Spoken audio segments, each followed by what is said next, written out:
Hi, everybody. Oh, wow.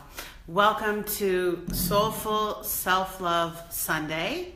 I'm Cheryl Rozovsky, and today I've been working on forgiveness with the course that I teach at the community center where I work.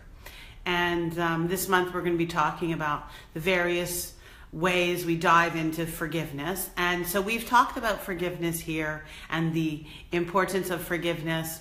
And so what I wanted to talk to you about today, what came up for me while I was doing the research and the work to prepare for that lecture, or discussion group rather, what came up to me was our stories and how attached we are to our stories. And so I wanted to talk a little bit today about how we can reframe our stories. And if there's a little bit of noise in the background, one of my fabulous little healing kitty is playing with one of my crystals. So sorry for the noise. And so I wanted to talk about, I don't know if you know Jason Silva.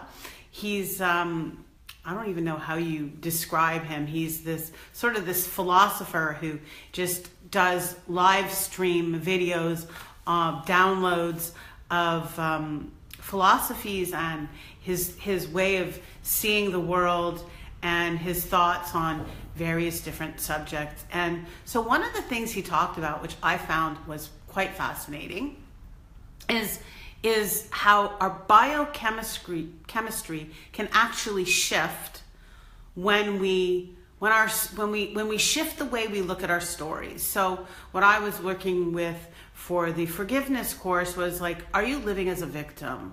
Do you see yourself as a victim of your story, of your past? And in your past, were you a victim of other people? And so how do we look at our story and how do we shift the narrative? So what Jason Silva would say is that we choose a new perspective.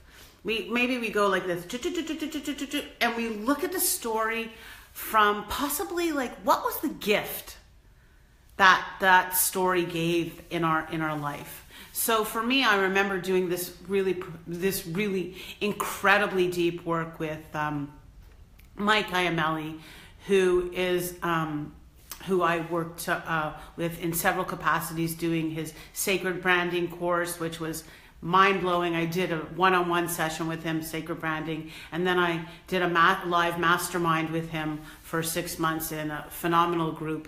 And so one of the things that he talks about is how he does this work called fairy tale work, which I may have discussed in the past, but the fairy tale work is very much akin to what Jason Silva is talking about and how you can reframe your story.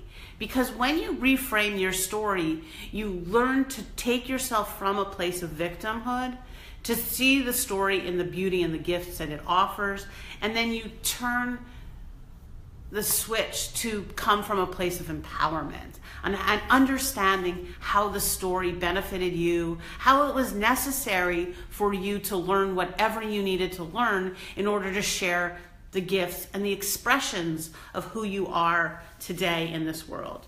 So I remember the example that Mike did with me was really profound. So as a young adult, one of the things that I really struggled with after losing my dad as a child was these issues of abandonment. Like I just always would feel these feelings of abandonment. Like my dad abandoned me. I was adopted at birth, so I felt this, renewed sense of abandonment again. Someone else was abandoning me. And even though that's not necessarily the truth of the story, that is how I felt as a young child and as a young adult. And I even remember one time on the phone with someone when call waiting just became available. And someone said, oh, I've got another call. Let me put you on hold and I'll call them back. And it took 30 seconds for them to put me on hold and talk to the other person. But I remember feeling like I was being abandoned, like, oh my God, where are you? Why are you leaving me? You're having a conversation with me. Why isn't just let it go to voicemail, And I felt this sense of abandonment. So what Mike when he worked with me, he created this beautiful fairy tale of how when I was a child and my dad left, he never actually left me. That my dad was always actually really there for me, just in spirit. And that one of the words which I use and I've come to express myself with in terms of the essence of who I am is feeling of connection and being connected. And so he said, you are always connected to him. It's just through this experience of perceived loss, physical loss of the human body, the spirit was never lost. And so what I developed through my life was this connection to my dad through letter writing, through talking to him in my mind. And so what he said is that connection that you had with your dad even grew stronger after his passing, because you learned about other realms and you learned about the importance that connecting to source, to spirit, and that we're never actually abandoned. That, you know, God, source, spirit, infinite, whatever word you want to use, is always connected to you, and that you get your information, your intuition comes from this connection. So it was a beautiful way of understanding that I had to learn through the shadow experience of losing my dad, that I'm always connected.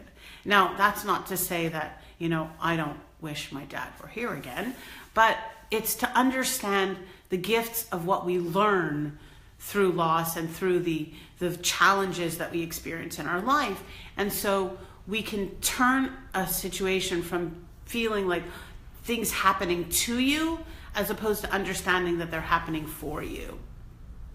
So that for me was like a turning point in how, and this is only, you know, a year and a half ago that I really started looking at like, okay, another instance that he talked about with me was living with bipolar. Like, how is that a gift?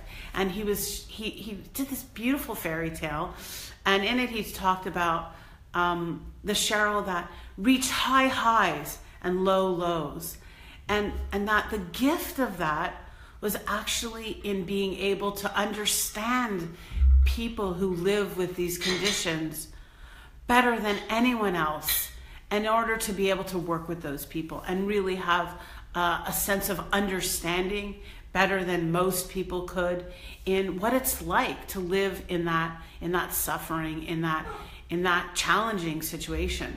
So it made me realize, like, wow, so in every situation in my life has had to be on purpose.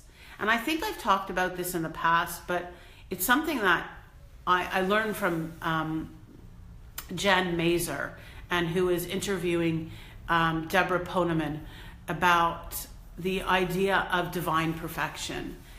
So this way of reframing your story, what if your story could always be divinely perfect? And I know I've mentioned this before, and for me that was life-changing when I actually realized that every person, every situation that comes into my life is divinely perfect.